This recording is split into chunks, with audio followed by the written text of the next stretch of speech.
because I am so sleepy. I don't know where I am living, what I am saying. Pain every single muscle of the body. I think I will be conscious in a time.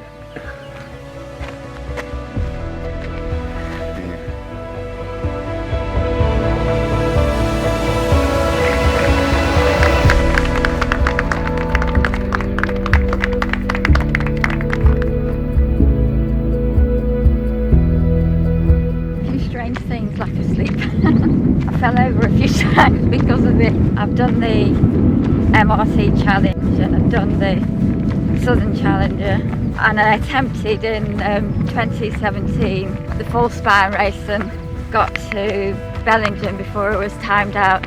So to me I had unfinished business and I needed to come back and complete it, and now I have. It feels great. How long away?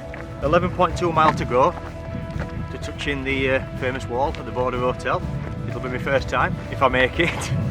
Even though there's only 11 miles, I'm still not counting my chickens. It's just the best tonic for me, it's the best medication possible. Coming out into hills and doing these sort of challenges, and it's mental health for myself. It's something that I've suffered from a long time. And I think a lot of other people who take up this sort of activity suffer from mental health as well. It's a really nice tonic for me. Windy, bit desolate, lots of mist, but it is lovely and peaceful, and the end is in sight. It's nice to have someone for the moral support, keeping the pace steady. We had a moment on Cam High Road, one of my bleakest moments on any race ever. We did speak to each other and said we are both going to quit. And then we came down to the valley and found a restaurant, had a meal, and all the problems went away. We were able to both agree you can't quit when you're in the middle of a situation. It really has to be a time when everything else is going right, and if you still want to quit, then fine. But unless you've eaten, you've slept, then it's probably reasonable to do if you still don't want to. Rough. I feel like I've got spaghetti feet right now. Hopefully we'll be over soon, cross that finish line. There's been some ups and some downs emotionally, so right now I feel neutral, but I'm sure when I cross that line it'll be a moment to let it all out, to be fair. Yeah, it's surreal, isn't it? We've been thinking about this for so long and it's nearly there. Still a lot, well, it's like so near yet so far. You just learn so much about yourself.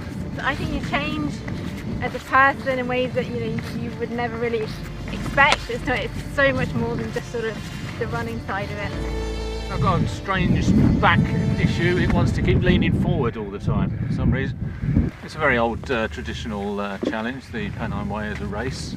Most people would look at it and say that's impossible. They should just enter. They'll find out.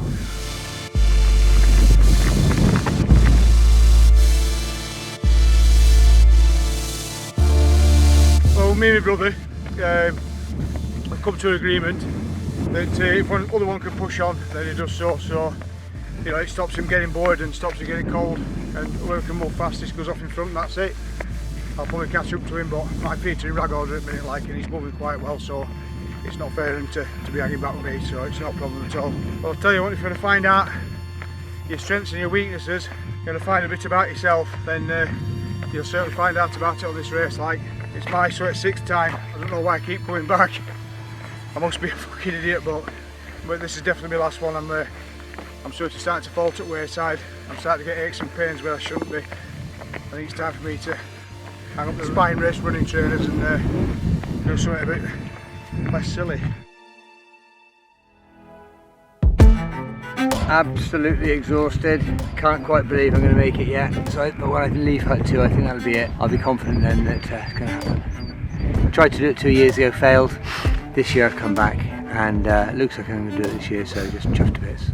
Unfortunately, downhill is even worse than going uphill, particularly if you've lost all the skin off the bottom of your feet. It's a well-known phenomenon of all ultra running that you always say never again until about a day later, and then you said, where can I sign up? It's either because we're masochists or because we think, God, that was bloody difficult, and that was rather good. Painful now.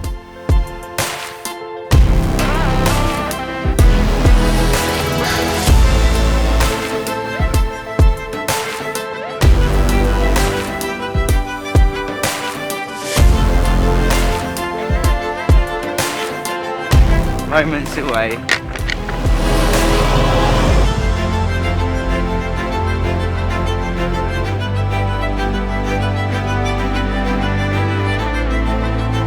The Spine legend Les Binns, 5 medals, and I've schooled him. I've just took him to school. Absolutely took him to school.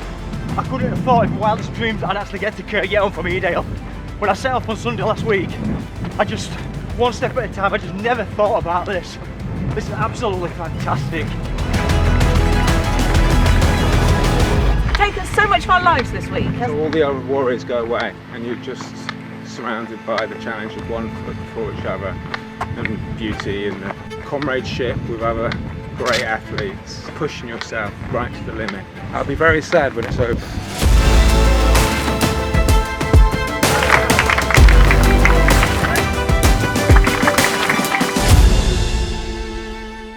Good evening from Kirk Yetholm, where I am once again talking to you from the finish line. We've had a day with a little bit of everything on the last day of the race. I started the day up at Hut 2 in the Cheviots, freezing cold, in freezing fog with zero visibility.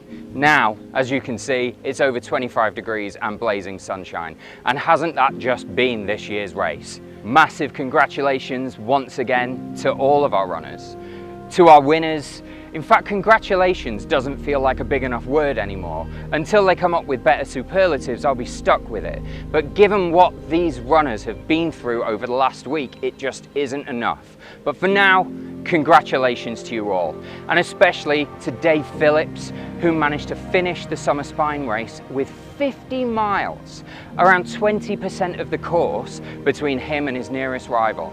And Jenny Yo, who ran such a controlled, such a clever race and did so well at her first time over this distance. Now, don't be fooled by the beach holiday conditions that you're seeing me standing in here right now. This has been an exceptionally tough race. The mixture of heavy rain and humidity and heat has meant that these runners have been soaked to the skin and then boiled. Their feet have been soaked and become mush, and the hard, compacted, dry ground has hurt them badly as they've made their way up the course. What I haven't heard this year is people talking about this as the softer option. Speaking of lacking big enough superlatives, once again, as always at this point, I feel absolutely compelled to offer a massive congratulations and a massive thank you to every single member of the Spine Race team. Our medics who are out there patching up feet and looking after broken runners hour after hour and day after day. The volunteers who are happy at any hour of the day to do whatever these runners need, to clean their feet, to lift their bag, to help them find their kit, to just get them on their way to the finish line. To the safety teams and to HQ who have the eagle-eye view watching over them no matter how isolated and alone they feel out there. And to our media team who are just so passionate about this. And I'm including you in that, Ryan. Now, the Spine Race is huge. It's just too big for any one person to see every part of it at once. Each team out there performing their individual role has a different experience, just as each runner's experience of the race is completely unique. And all of those separate parts have to work together as a whole. They have to trust each other. You have to know that the people behind you have done their job and the people in front of you are going to do theirs. And you've got to bear in mind, at one point, our team was stretched from Yorkshire, from Hardraw, all the way up to the Scottish borders. It's hard work. So why do we do it?